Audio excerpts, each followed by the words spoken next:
I reformatted this a little bit just so it's a little bit more readable.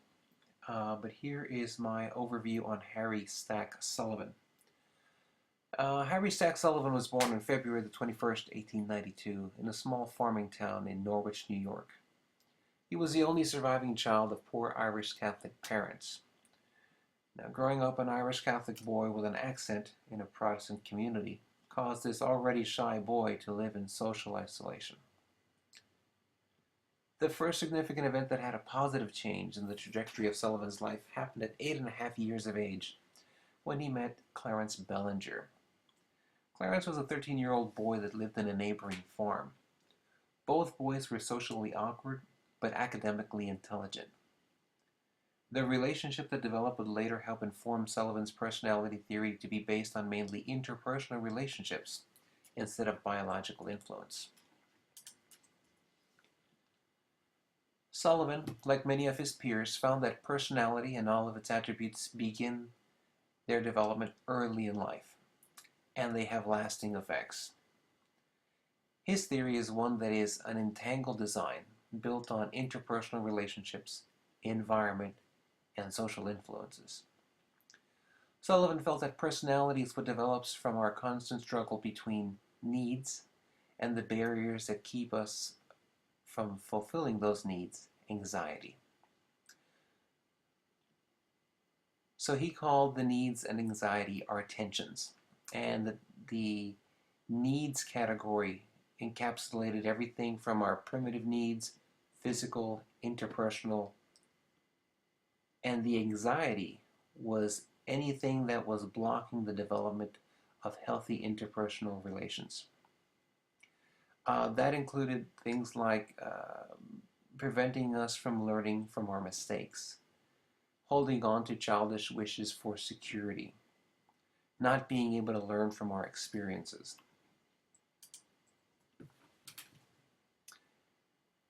So Sullivan's theory outlined how needs and anxiety play their role in the development of personality within the framework of what he labeled three major dynamisms. And that's basically the behavior pattern that defines our personal traits when we're either trying to fulfill a need or deal with an anxiety. 7 developmental stages of development outlined by approximate ages.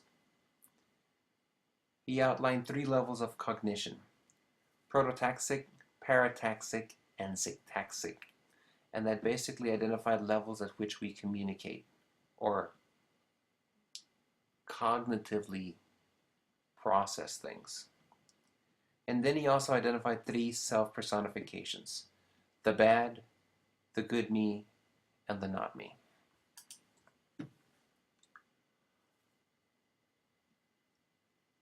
When the mentioned tensions cause or result in an action, either conscious or unconscious, Sullivan called those energy transformations.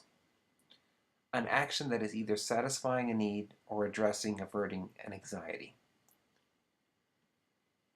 Sullivan labeled those energy transformations dynamisms. They become the predictable behaviors of an individual. He categorized them into 2 types: those actions dealing with specific zones of the body, and those dealing with the tensions. And the tensions, again, are needs and anxieties. He labeled them into disjunctive, isolating, and conjunctive. Disjunctive dynamism, one of the examples was malevolence. This energy transformation is characterized by being ignored or a lack of tenderness. So when attempts to fulfill a need go badly, malevolence could develop. It is similar to a defense mechanism. Indicators that are associated with malevolence are being timid, cruel, loner, antisocial behavior. All point to that possibility.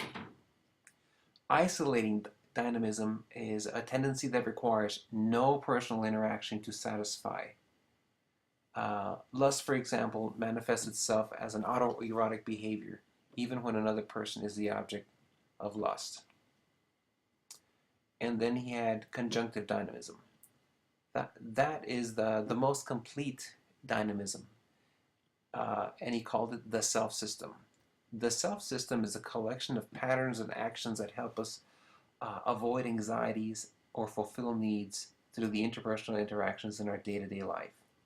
Similar to intimacy, which does not necessarily have to be related to sexual interest, stems from loving exchanges from our relationships. And that pattern that becomes kind of all of the positive aspects of our personality are those conjunctive uh, dynamisms. The levels of cognition that Sullivan outlines refer to how we internalize the world and the experiences it offers. They are definitions for the level at which we communicate in our social and personal interactions, as well as just in our own cognition.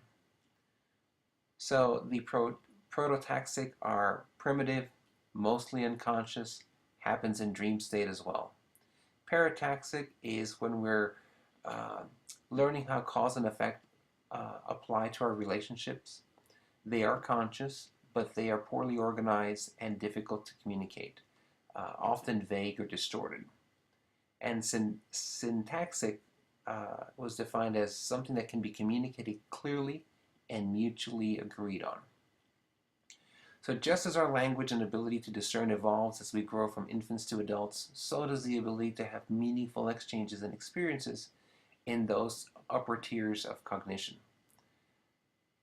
Recognizing that even as adults we still experience all three modes due to unconscious activity and always learning how cause and effect impact our interactions.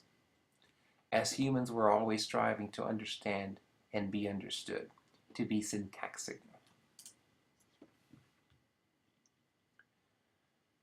The 7 stages of development that Sullivan outlined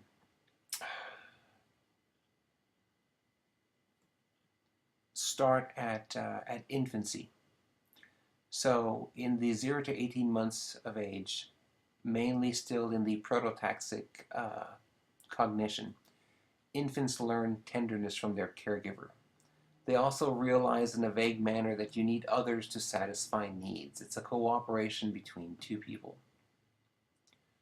Childhood, anywhere from 18 to 5 to 6 years of age, you're starting to learn syntaxic language. You're able to communicate your needs and have them fulfilled. Children learn to differentiate between adults in their lives. In some cases, this is a stage where imaginary playmates may make a temporary appearance, and your sense of self is being established.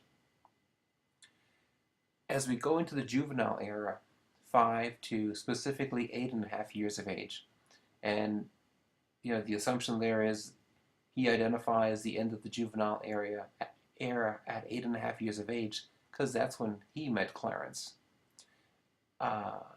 his friend that kind of helped him have a friend, and the importance of that relationship took hold. That's also a time when we learn to compete, compromise, and cooperate. We associate with other children, and we're able to speak our needs and have them met.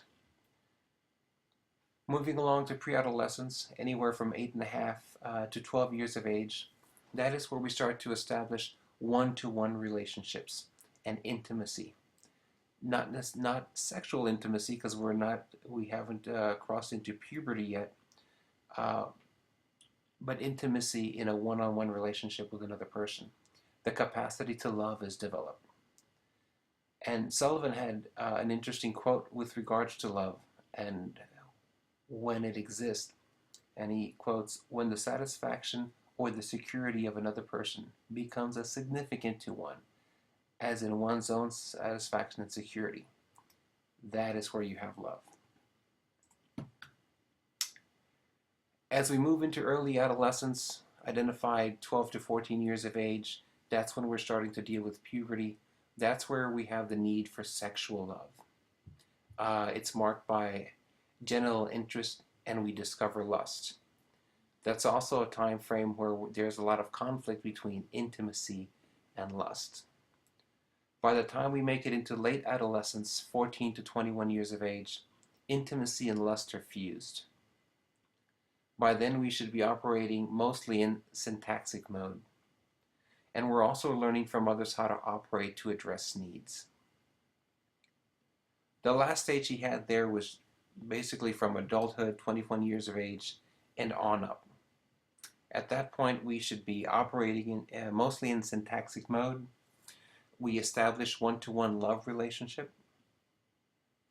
And Sullivan's insight on his feelings toward love are encapsulated in this other quote that I noted.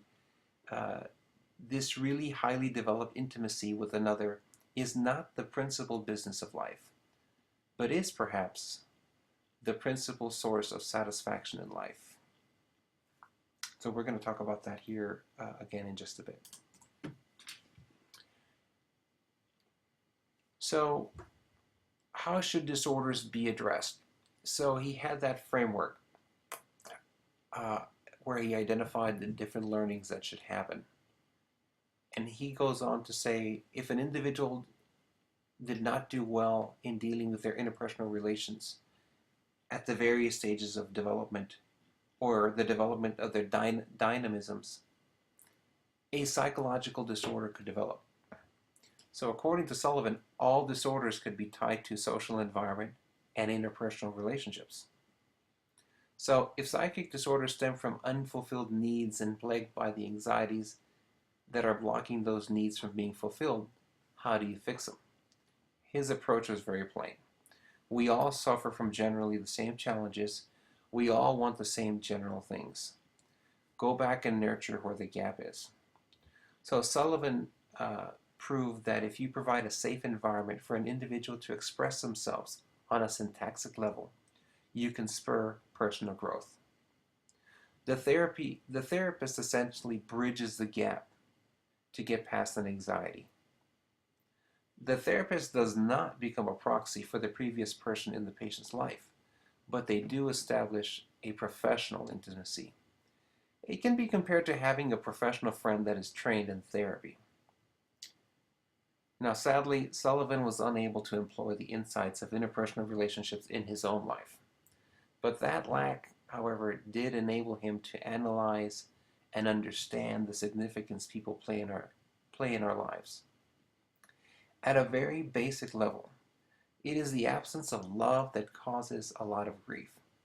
Love in its true form has been a common thread for fulfillment and satisfaction in various theories. The love of a parent, the love of a friend, the love of a partner. And Sullivan's quote on the functional definition of love frames it well.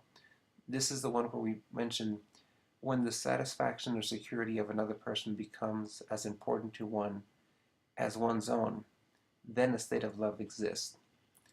So if at the different stages of development as you're having your interpersonal relationships along the way, if there is an anchor of those sentiments that he is defining as love,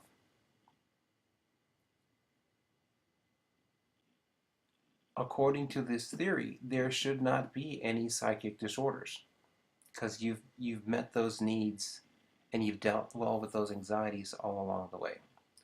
So overall, I am very much in line with his theory, his stages of development, the things that must be learned along the way to build toward having that syntaxic mode of communication and learning to mimic other people's behavior to meet your needs. I was very much a fan of Harry Stack Sullivan's interpersonal theory.